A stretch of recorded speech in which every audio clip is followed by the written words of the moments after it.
What's up, y'all? I just got a text from my ex. And said, my daughter got a full ride scholarship to UCLA. Thought you'd want to know that. That's not my daughter. You can't manipulate me with a kid that don't belong to me. What I wanted to say was, fuck your daughter, fuck that scholarship, and I hope she get pregnant doing orientation. But I didn't want him to think I was still bitter about the breakup. So I just sent the thumbs up emoji. I sent the black one because we got options now. My name is Taquita. I have a sister named Shaquita. We not twins. My brother's name is Tyrone. But then the baby of the family, right? The last one, Allison.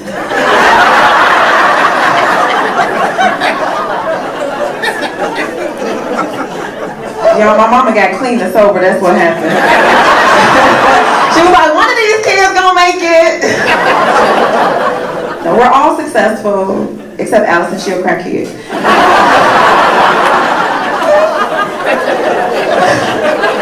No, we all have college degrees. It's only because of the way my mom raised us. My mom's actually 25 years clean and sober. Yeah. But whenever we would get out of line growing up, she would just threaten to relapse. She's like, if I gotta come in that room one more time, your homework not done, somebody gonna bring me a belt. And a syringe. She's like, come on, y'all, come on, Allison, learn your arithmetic. Allison was the bougie one. She thought she was better than us because she had the good name. I had to remind her, I was like, look, you was one margarita away from being a Marquita, so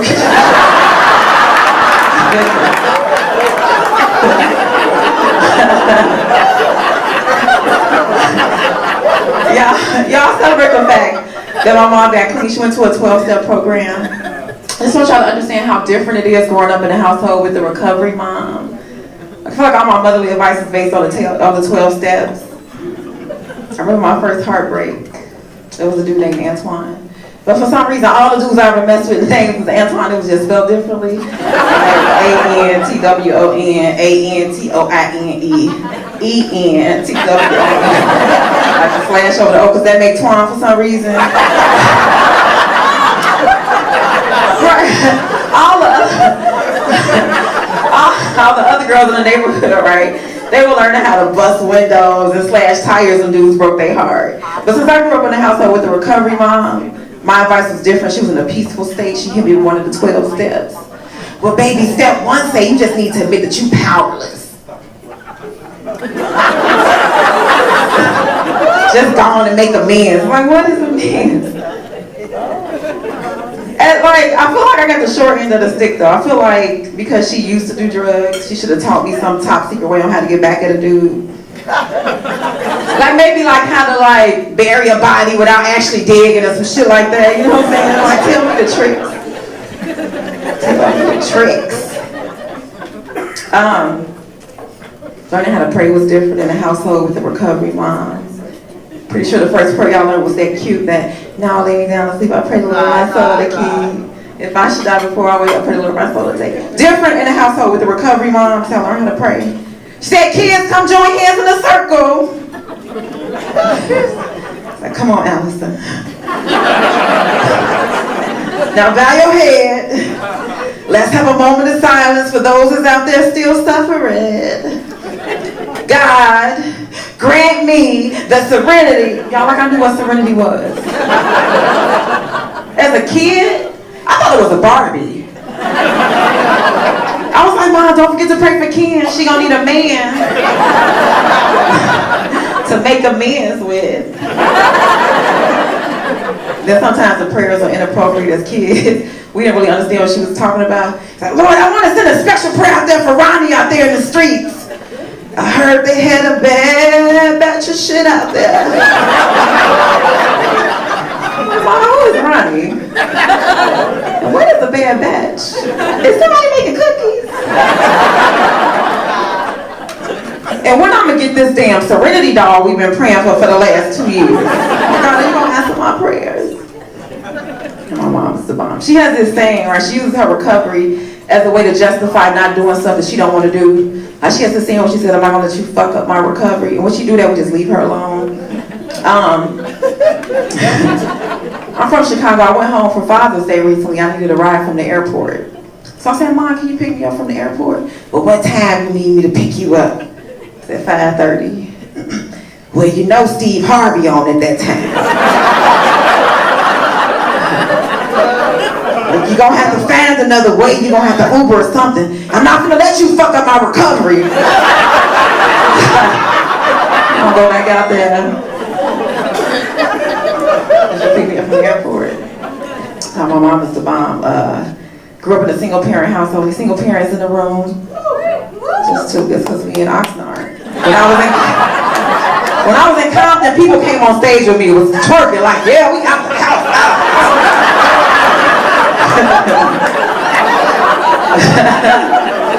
No,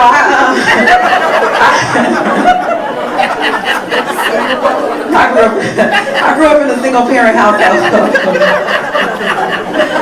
Oh my God. You're all too much fun right now. I grew up in a single parent household, but I never understood like how hard it was to be a single parent until I became one. Like, you really don't realize how much your parents sacrificed for you until you go through the stuff that they went through. So I never realized how hard it was to be a single parent until I became one. I got a little boy, 2 years old, bad as hell. Y'all familiar with the Terrible Twos? Oh my God! Like I want to kick him sometimes.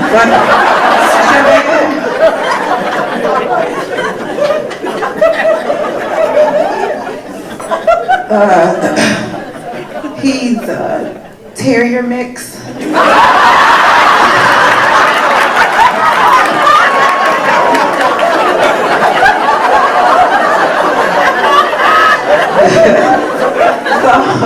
So my ex, Antoine, spelled A-N-T-O-I-N-E. He bought me a dog for my birthday. And when we broke up, like, I immediately turned into the stereotypical single parent, because that's what I grew up watching. Like, I turned into my mom when my dad left. It's like, you know what, you can leave, but that don't mean you're not gonna take care of your responsibility. I didn't do this by myself. I picked the dog up and told him he was gonna be somebody. It was like, you don't let nobody tell you you're grown. You all right. We gonna be good without you. Tried to apply for EBT. Because when you're a single parent, from where I go, that's the next step you go get.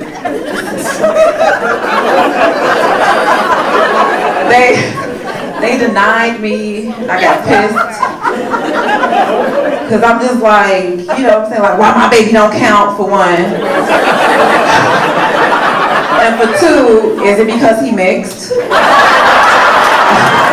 I'm like, you can be racist towards me, but you ain't gonna do this to my dog. Me and my ex get in custody, got a fight over the dog. Like, he get mad. He want to take the dog to the hood where his mama lived. But, you know, so like, my dog is a prize winning dog to me. Like, he's terrier mix, he got big blue eyes. And, they not blue, but I think they blue. He prance when he walk. Like, my dog don't belong in the hood. You feel me? Like, dogs in the hood, they roam the streets. My dog belong on the leash. You feel me? He get mad. You got another nigga walking my dog?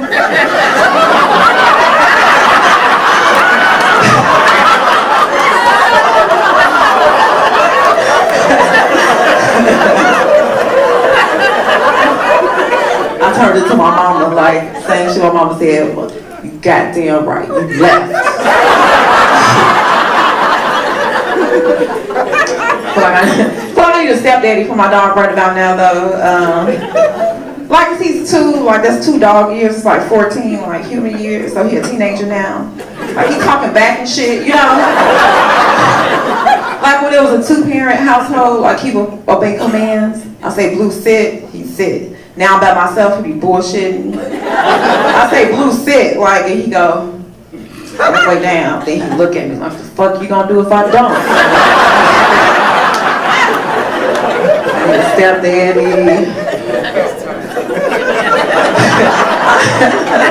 I seen something today that broke my heart, y'all. Took Blue for a walk, and he was squatting to pee.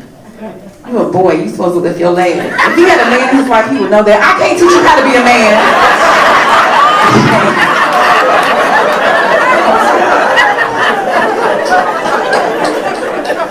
I got pictures if y'all want to see. Y'all seem like some dog lovers. What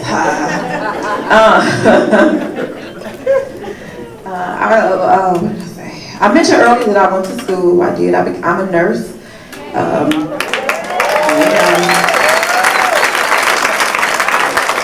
What's crazy though is that like when I'm off work, because I care so much when I'm at work, that when I clock out, I don't care no more. I don't give a fuck about nobody anyway. What's messed up though is that like even with my family, like I don't care. Like I just don't want to be at work. Right? I'm like no. But it's messed up because my dad was actually in a really bad accident. And wound up in the hospital. He had surgery, and you know he came out. He was great. It was traumatic, but he made it. We're all happy. And I get to the hospital, and my dad, he had told all the nurses that I was a nurse. So when I got there, everybody went on break. It was like he needed. So my dad, he was in an accident, and the whole family was there because it was like life or death. We didn't know if he was gonna make it. Everybody was happy, and when I got there, my dad, he asked me, out of everybody, he said, Taquita, I need you to get the urinal, I gotta pee. Like, the first thing I was like, Dad, why don't you get your nurse? So, well, you a nurse, ain't you? Fuck. So, like, I'm looking around the room, right? There's other people in the room, like, I didn't want to have to help him. Let me explain something. My dad lost an arm in this accident, so he woke up from surgery with one arm. So I know he needed help. But I didn't want to have to, I didn't want to help him because I didn't want to have to see or touch my daddy dick. I mean, like, there were other people in the room that had seen his dick before. My stepmama there, my mama, my grandma. I'm like, I asked my stepmom, I'm like, Cookie, can you help daddy use the bathroom? She's like, well, I don't know what to do with that. You the nurse. I'm like, Cookie, you put the thing in the thing and he'll pee. But you know, I said, Cookie, that's your dick. You want somebody else messing with your dick? You the nurse. So I asked my mom, right? I said, Mom, can you help Daddy use the bathroom? They got 4 kids together. Should be no problem. My mama picked this time out of all times to be petty, right? She's like, that ain't my dick no more. I gave that up 25 years ago. I'm not gonna let y'all fuck up my recovery.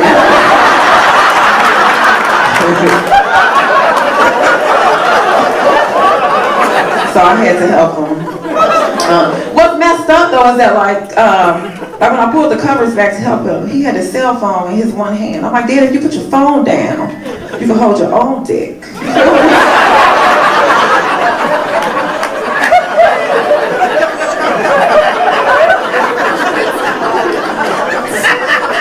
Before I go, I mentioned being a nurse. I feel like no matter what you do, people always want to hook up. No matter what you do, people ask me for hookups all the time. They be kind of extreme. My mom's boyfriend, he asked me for a stem cell transplant. And wait, he needs one, which is sad. What was messed up is the fact that he think that I could bring one home.